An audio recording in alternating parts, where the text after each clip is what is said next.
मनुष्य की सबसे बड़ी दुर्बलता बाहर नहीं, भीतर है। मैं तुम्हें शत्रु नहीं दिखाने आया हूं, मैं तुम्हें दर्पण दिखाने आया हूं। तुम कहते हो एक स्त्री ने मुझे तोड़ दिया। नहीं, तुम्हें तोड़ने की शक्ति किसी स्त्री में नहीं थी। तुम्हें तोड़ने वाली शक्ति तुम्हारे भीतर की दुर्बलता थी। जिस दिन तुम यह समझ लोगे, उसी दिन तुम्हारी मुक्ति का आरंभ होगा। आत्मा को किसी की स्वीकृति की आवश्यकता नहीं होती। आत्मा स्वयं में पूर्ण है। जो आत्मा को भूल जाता है वही बाहरी सहारे खोजता है, और जब सहारा छिनता है तो वह गिर जाता है। मैंने भारत के युवकों को देखा है, बलवान शरीर, तेज बुद्धि, अपार संभावनाएं, और फिर भी एक मुस्कान, एक संदेश, एक उपेक्षा उन्हें भीतर से हिला देती है। यह प्रेम नहीं है, यह आत्महीनता है। जिस व्यक्ति का आत्मसम्मान स्वयं पर आधारित नहीं होता, वह दूसरों की स्वीकृति का भिखारी बन जाता है। और भिखारी चाहे प्रेम मांगे या दया, भिखारी ही रहता है। तुम कहते हो उसके बिना मैं अधूरा हूं। यह वाक्य स्वयं में अपमान है, न उसके लिए, न स्त्री के लिए, बल्कि तुम्हारी आत्मा के लिए। वेदांत कहता है तुम पूर्ण हो। जो पूर्ण है वह किसी से अधूरा कैसे हो सकता है? जो व्यक्ति स्वयं को अधूरा मानता है वह प्रेम नहीं कर सकता, वह केवल चिपक सकता है, और चिपकना प्रेम नहीं, भय है। प्रेम निर्भय होता है, मोह भय से जन्म लेता है। मोह कहता है अगर वह चली गई तो मैं नहीं बचूंगा।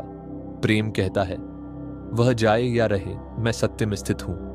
प्रेम आत्मा की अवस्था है, मोह मन की बीमारी। मन जब कमजोर होता है तब वह किसी दूसरे को अपने जीवन का केंद्र बना लेता है, और केंद्र जब बाहर होता है तो जीवन हमेशा अस्थिर रहता है।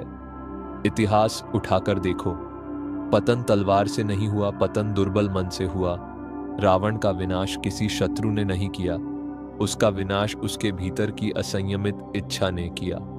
दुर्योधन का पतन पांडवों ने नहीं किया, उसका पतन उसकी आसक्ति और अहंकार ने किया। संसार में कोई भी शक्ति तुम्हें तब तक नहीं गिरा सकती जब तक तुम्हारा मन स्वयं गिरने को तैयार न हो। मैं स्त्री के विरुद्ध नहीं बोल रहा। स्त्री तो शक्ति का रूप है, स्त्री तो सृजन है, पर जब वही स्त्री तुम्हारे लिए जीवन का लक्ष्य बन जाए तब वह शक्ति नहीं, बंधन बन जाती है। दोष स्त्री का नहीं, दृष्टि का है। जो दृष्टि आत्मा को भूल चुकी है वही देह में उलझ जाती है। युवकों, याद रखो, जो व्यक्ति किसी और के जाने से टूट जाता है वह पहले से ही टूटा हुआ था।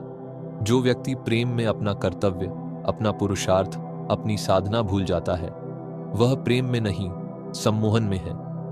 प्रेम तुम्हें कायर नहीं बनाता, प्रेम तुम्हें और अधिक साहसी बनाता है। प्रेम तुम्हें निर्भर नहीं बनाता, प्रेम तुम्हें स्वतंत्र करता है। आज समाज तुम्हें सिखाता है कि बिना स्त्री के जीवन अधूरा है। मैं कहता हूं बिना आत्मबल के जीवन खोखला है।